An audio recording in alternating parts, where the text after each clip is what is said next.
Hello student, कैसे हैं आप लोग। क्लास 12th फिजिक्स हम लोगों ने स्टार्ट कर दी थी और उसका पहला लेक्चर हो चुका था, जिसमें आवेश के बारे में थोड़ा सा जाना था कि आवेश क्या होता है, आवेश के गुणधर्म जाने थे, आवेश के प्रकार जाने थे। साथ में ये भी जाना था कि जो सजातीय आवेश होते हैं एक दूसरे को प्रतिकर्षित करते हैं और जो विजातीय आवेश होते हैं एक दूसरे को आकर्षित करते हैं।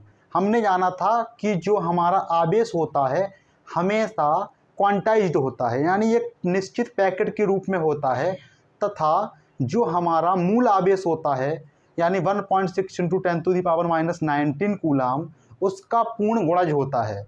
ठीक है, हम लोगों ने वहाँ पे क्या जाना था कि जो हमारा आवेश होता है वो इस फॉर्मूले के बेस पे चलता है Ne, जहाँ n क्या था, n था कोई पूर्णांक संख्या, क्या था, कोई पूर्णांक संख्या थी, और ई जो हम लोगों का था वो था मूल आवेश। और मूल आवेश की हम लोगों ने परिभाषा भी जानी थी कि मूल आवेश क्या होता है, जो हमारे इलेक्ट्रॉन के ऊपर धारित आवेश होता है जिसका मान होता है 1.6 × 10⁻⁻19 कूलाम। तो इतना हम लोगों ने उस लेक्चर में जान लिया था। आज क्या जानना है, आज सबसे मोस्ट इम्पोर्टेंट चीज़ हम लोगों को जाननी है कि कूलाम का नियम क्या होता है, तथा कूलाम के नियम का सदिश रूप भी जानना है कि कूलाम के नियम का सदिश रूप क्या होता है। क्यों जानना है, क्योंकि जो हम लोगों का बल होता है वो क्या होता है, वो एक सदिश राशि होता है। इसीलिए कूलाम का नियम पहले हम लोग जानेंगे, उसके बाद उसका सदिश रूप भी जानेंगे। ठीक है, तो स्टार्ट करते हैं आज का लेक्चर। लेक्चर हम लोगों ने खत्म किया था प्रेरण के ऊपर। किसके ऊपर, प्रेरण, कि प्रेरण क्या होता है। प्रेरण एक बार हम रिपीट करेंगे कि प्रेरण किसी वस्तु को आवेशित करने की वह विधि होती है जिसमें उस वस्तु को दूसरी वस्तु से बिना स्पर्श कराए हुए उसको आवेशित करते हैं। कोई वस्तु हमारे पास है, उसको अगर हमें आवेशित करवाना है तो किसी दूसरे से बिना स्पर्श किए हुए किस प्रकार आवेशित करवाएंगे, वही विधि हमारी क्या होती है, प्रेरण होती है। तो हमने बताया था कि कोई वस्तु आपके पास ए है और कोई वस्तु आवेशित बी है। ए जो हमारी उदासीन वस्तु है उसको आवेशित करवाना है तो बी वस्तु जो आवेशित है उसको उसके पास ले जाएंगे। अगर उसके ऊपर पॉजिटिव आवेश है तो पॉजिटिव आवेश उस वस्तु के दूसरे किनारे चला जाएगा, तथा जिस ओर जो दूसरी वस्तु उसके नज़दीक है उसका विपरीत आवेश उसके पास आ जाएगा, तथा जिस तरफ धनावेश होगा उस पार्ट को हम लोग कर देंगे धरती से कनेक्ट, और हमारी क्या हो जाएगी, वो वस्तु आवेशित हो जाएगी। ये हमने आपको प्रेरण के बारे में बताया था। ठीक है, कुछ अगर हम कहें कि हम कुछ अगर आपको सवाल दें न्यूमेरिकल, जैसे मान लीजिए कि हमारे पास कोई एक वस्तु है, क्या है, एक वस्तु है, एनसीईआरटी का सवाल है, जिसमें से 10⁹ इलेक्ट्रॉन पर सेकंड निकल रहे हैं। कितने, एक सेकंड में कितने इलेक्ट्रॉन निकल रहे हैं, 10⁹ इलेक्ट्रॉन। तो हम बोलें कि एक कूलाम आवेश को निकलने में कितना समय लगेगा, एक कूलाम आवेश निकलने में कितना समय लगेगा। तो एक सेकंड में कितने इलेक्ट्रॉन निकल रहे हैं, 10⁹ इलेक्ट्रॉन। इतने इलेक्ट्रॉन निकल रहे हैं, इतने इलेक्ट्रॉन हैं, आवेश नहीं निकल रहा है। हमको क्या निकालना है कि एक कूलाम आवेश कितने समय में स्थानांतरित होगा उस वस्तु से। एक कूलाम आवेश हमें दूसरी वस्तु में ट्रांसफ़र करना है तो कितना समय लगेगा। तो पहले तो एक सेकंड में आवेश निकालते हैं, तो 10⁹ से हम लोग 1.6 × 10⁻⁻19 कूलाम हम लोगों का क्या हो जाएगा, आवेश हो जाएगा। इसको करेंगे तो 1.6 × 10⁻⁻10 कूलाम आ जाएगा हम लोगों का। एक सेकंड में आवेश इतना क्या होगा, स्थानांतरित होगा। तो एक कूलाम आवेश कितने समय में आएगा, तो यहाँ पे एक कूलाम आवेश स्थानांतरित होने में समय कितना लगेगा,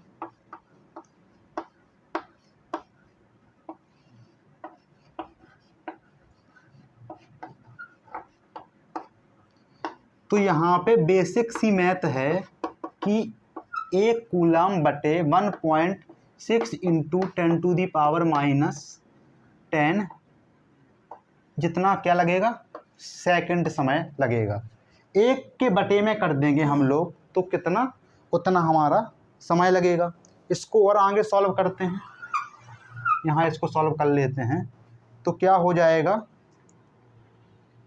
1 बटे 16 करते हैं इंटू, इधर ले जाएंगे तो -11 हो जाएगा 10⁻11। अब अगर यहाँ पे हम लोग 2 जीरो बढ़ाएं तो क्या हो जाएगा, 100/16 इंटू 10⁻9 हो जाएगा। 4 से काटेंगे, 4 चौको 16, 4 दूनी 8, 4 पंचे 20, 4 से 1 25 को काटेंगे, 4 छंग 24 दशमलव 4 दूनी 8, 4 पंचे 20, यानी कितना आंसर आ गया हम लोगों का, आंसर आ गया 6.25 इंटू 10⁻9 सेकेंड। इतना समय लगेगा, कितना, 6.25 इंटू 10⁻9 सेकेंड का समय हम लोगों को इसमें लगने वाला है। एनसीईआरटी का सवाल था, आप लोग समझ गए होंगे। क्या किए कि 10⁻9 इलेक्ट्रॉन 1 सेकंड में निकल रहे थे, तो 1 सेकंड में कितना आवेश निकलेगा कि 1.6 इंटू 10⁻9 से हम लोग गुणा कर दिए और फिर जितना आवेश आया 1 से उसमें भाग दे दिए, तो हमारा 1 कूलम आवेश निकलने में जो समय लगेगा वो आ जाएगा। अब चलते हैं कूलम के नियम पे। किस पे चलते हैं, कूलम के नियम पे, कि कूलम का नियम क्या होता है।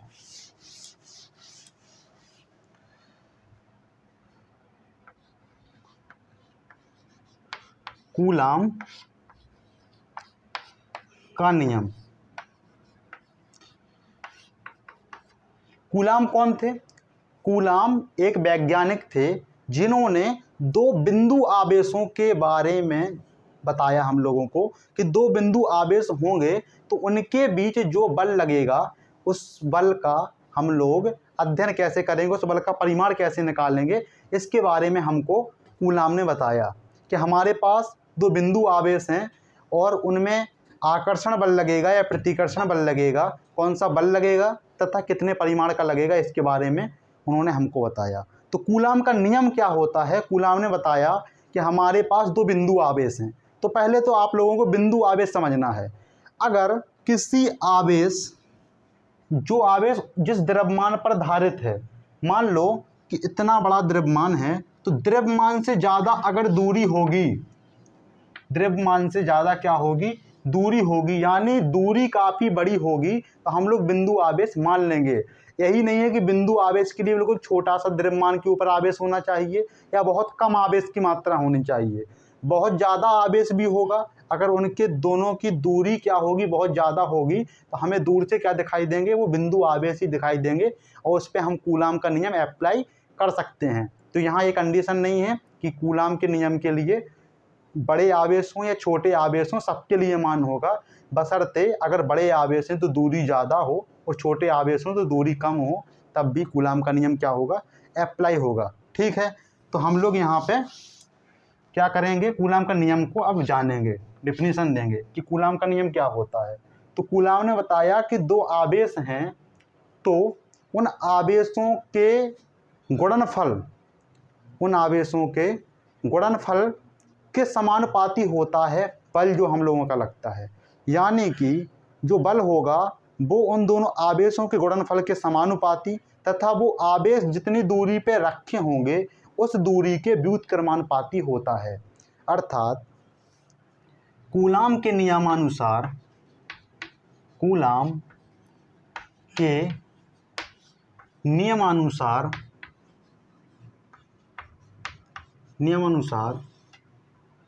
2 बिंदु आवेशों, 2 बिंदु आवेशों के मध्य लगने वाला आकर्षण या प्रतिकर्षण बल, कोई भी बल हो सकता है। तो हम सीधा सीधा लिखे दे रहे हैं लगने वाला बल आवेशों की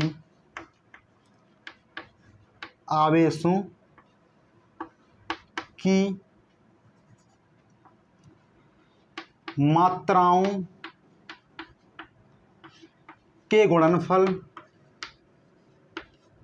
के गुणनफल के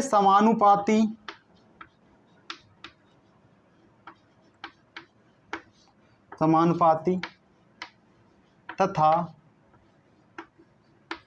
उनके मध्य दूरी के वर्ग के व्युत्क्रमानुपाती होता है।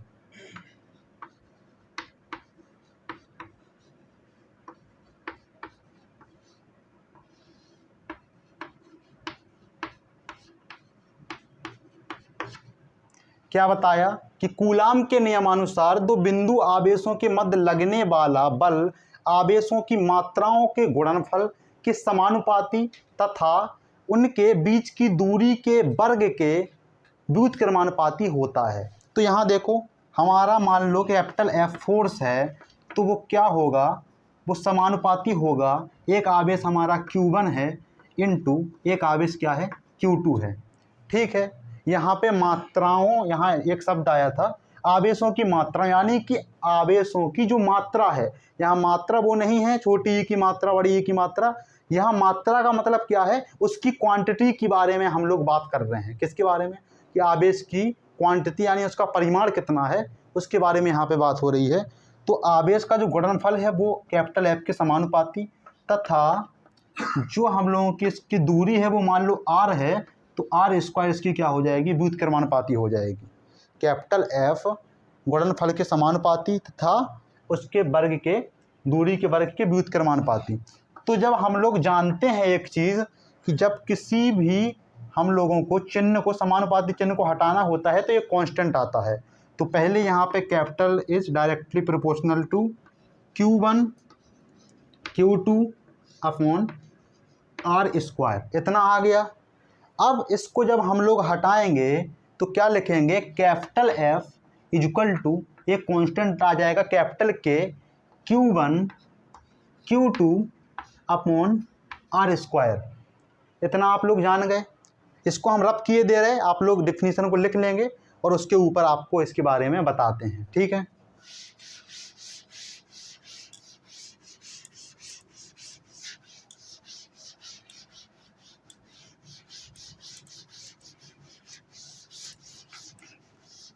फॉर्मूला क्या आ गया, F इक्वल टू के Q1 Q2 upon r square. क्या आ गया फॉर्मूला, F इक्वल टू के Q1 Q2 upon r square. यहाँ जो K है उसकी वैल्यू कितनी होती है, उसकी वैल्यू होती है 9 इंटू 10⁹ और इसका मात्रक क्या होगा, देखो यहाँ से हम लोग ड्राइव कर लेंगे।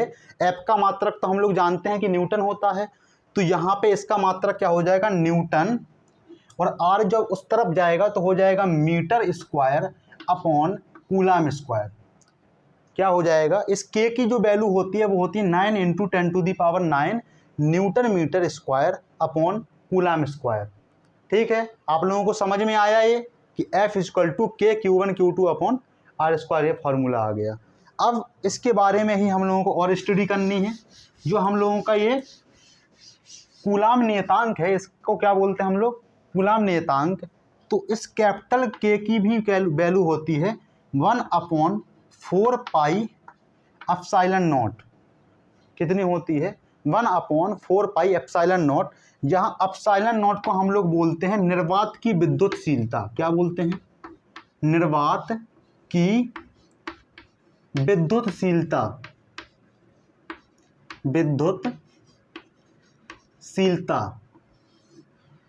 ठीक है। एप्सिलॉन नॉट को क्या बोलते हैं, निर्वात की विद्युतशीलता।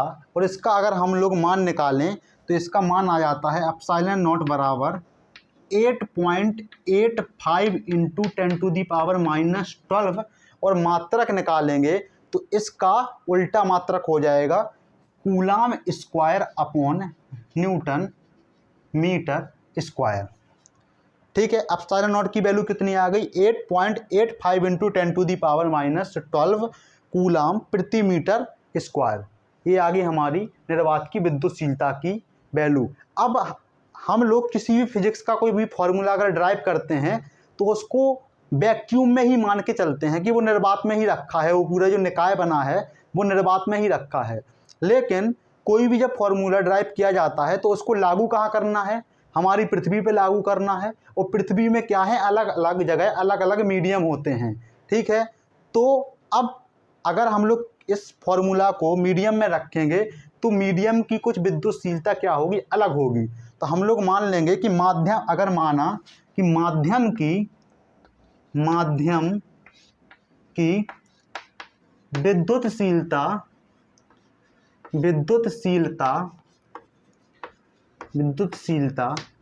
एप्सिलॉन एम है। क्या है, एप्सिलॉन एम है।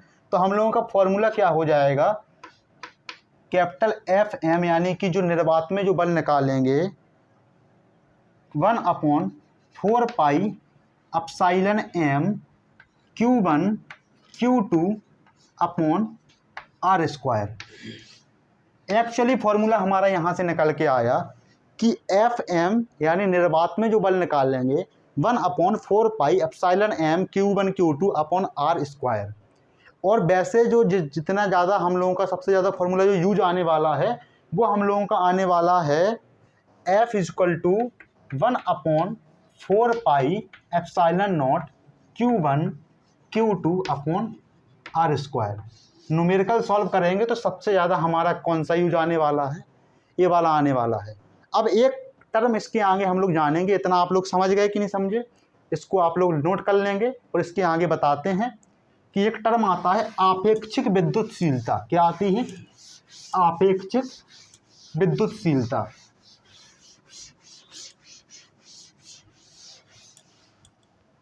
हेडिंग डालेंगे आप लोग आपेक्षिक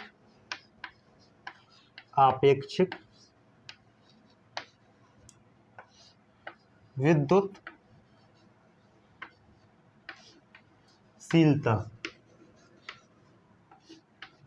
अगर इसकी परिभाषा लिखना चाहें तो लिख सकते हैं कि आपेक्षिक विद्युतशीलता हमारी माध्यम की विद्युतशीलता तथा निर्वात की विद्युतशीलता का अनुपात होता है।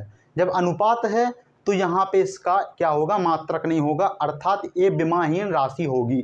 और विमा हम यहाँ पे आपको बताए नहीं है, आप लोग निकाल लेंगे। फोर्स की विमा जानते हैं MLT-2 होती है, और आप लोग उसकी भी निकाल लेंगे, एप्सिलॉन नॉट की भी निकाल लेंगे, और कूलाम नियतांक की वैल्यू भी आप लोग निकाल लेंगे, किसकी, विमा की वैल्यू। ठीक है, तो आपेक्षिक विद्युतशीलता क्या होती है, माध्यम की विद्युतशीलता तथा निर्वात की विद्युतशीलता का अनुपात होती है, यानी कि epsilon m upon epsilon naught, ये क्या होती है, आपेक्षिक विद्युतशीलता का मान होता है।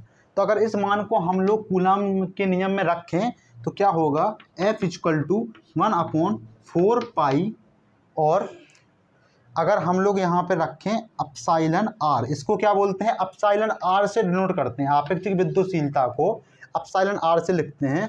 तो epsilon r into epsilon naught, और क्या हो जाएगा, into Q1 Q2 upon r square. तो फॉर्मूला क्या आ गया हम लोगों का, वही आ गया। एप्सिलॉन आर की वैल्यू रखेंगे epsilon m upon epsilon naught, तो एप्सिलॉन नॉट से एप्सिलॉन नॉट कैंसिल हो जाएगा, तो एप्सिलॉन एम ही हमारा फॉर्मूला में आ जाएगा। यानी माध्यम की विद्युतशीलता आ गई, तो माध्यम में निकाय है, तो हम लोगों का फॉर्मूला सही हो जाएगा। तो इस तरह से भी कई बार फॉर्मूला आ जाता है। तो अलग अलग तर्क से जानने से यही फ़ायदा होता है कि न्यूमेरिकल अलग अलग तरह से आएंगे, तो अलग अलग तरह से फॉर्मूला को क्या करना है, जानना है। आपेक्षिक विद्युतशीलता जान गए। अब बल क्या होता है, हम लोगों का सदिश राशि होता है जिसमें डायरेक्शन होती है। किसी भी द्रव्यमान में अगर हम फोर्स एक ही दिशा में लगाएंगे, जिस दिशा में ज़्यादा फोर्स होगा उस दिशा में क्या करेगी वो वस्तु या वो पिंड क्या करेगा, गति करेगा। तो अब जानना है, जब बल सदिश राशि है और यहाँ पे डायरेक्शन का हमारा पता नहीं चल रहा है कि किस दिशा में जो है बल लग रहा है, आकर्षण बल किस तरफ लगेगा, प्रतिकर्षण बल किस तरफ लगेगा, ये तो हम लोग समझ गए कि अगर एक नेगेटिव चार्ज होगा एक पॉजिटिव चार्ज होगा तो वो आकर्षण बल लगाएंगे, अगर एक नेगेटिव और दूसरा नेगेटिव होगा तो वो प्रतिकर्षण बल लगाएंगे, और अगर दोनों हमारे पॉजिटिव चार्ज होंगे तो वो भी प्रतिकर्षण बल लगाएंगे। लेकिन इसकी डायरेक्शन कैसे निकाली जाए इस फॉर्मूले में, तो हम लोग अगली हेडिंग क्या डालेंगे कि कूलाम के नियम का सदिश रूप। ठीक है, मोस्ट इंपॉर्टेंट चीज इस लेक्चर की क्या होने वाली है, कूलाम के नियम का सदिश रूप। कूलाम के नियम का सदिश रूप। सदिश रूप क्या होगा, जिसमें डायरेक्शन होगी। अब कूलाम के नियम का फॉर्मूला क्या होता है, F इजक्वल टू के Q1 Q2 upon r square. ये हम लोगों का कूलाम के नियम का फॉर्मूला होता है, और सदिश जिसमें डायरेक्शन होती है। अब सदिश एक मैथमेटिक्स का चैप्टर भी है और एक फिजिक्स का भी चैप्टर है, और मैथ और फिजिक्स का जो सदिश चैप्टर है वो लगभग समान है। तो वहाँ पे एक चीज़ आप लोगों ने जानी होगी आई कैप, जे कैप, के कैप। ये सब क्या थे, ये सब थे हमारे यूनिट वेक्टर, यानी इनमें परिमाण नहीं था, सिर्फ एक दिशा बता रहे थे। अगर हम लोगों ने कहीं पे लिख दिया 4i कैप, तो हम लोग क्या बताते थे कि x अक्ष की दिशा में कितने परिमाण का सदिश है, सदिश वेक्टर है 4 परिमाण का। जे कैप किसका बताता था, y वेक्टर का, और के कैप किसका बताता था, z अक्ष का। आई कैप हमारा होता था किसका वेक्टर, x अक्ष का, और जे कैप किसका होता था, y अक्ष का, और के कैप किसका वेक्टर होता था, z अक्ष का। कुछ आप लोगों को समझ में आ रहा होगा। तो अब हम लोग यहाँ पे एक चीज़ बनाते हैं, वो क्या है कि मान लो कि एक आवेश हमारे पास यहाँ पे Q1 है और एक आवेश यहाँ पे Q2 है, और यहाँ पे हम लोगों ने इस प्रकार x और y अक्ष खींच दिए।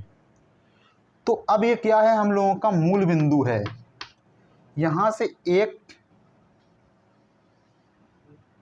वेक्टर खींचे जिसको हम लोग मान लेंगे कि R1 वेक्टर है। ये क्या है, R1 वेक्टर।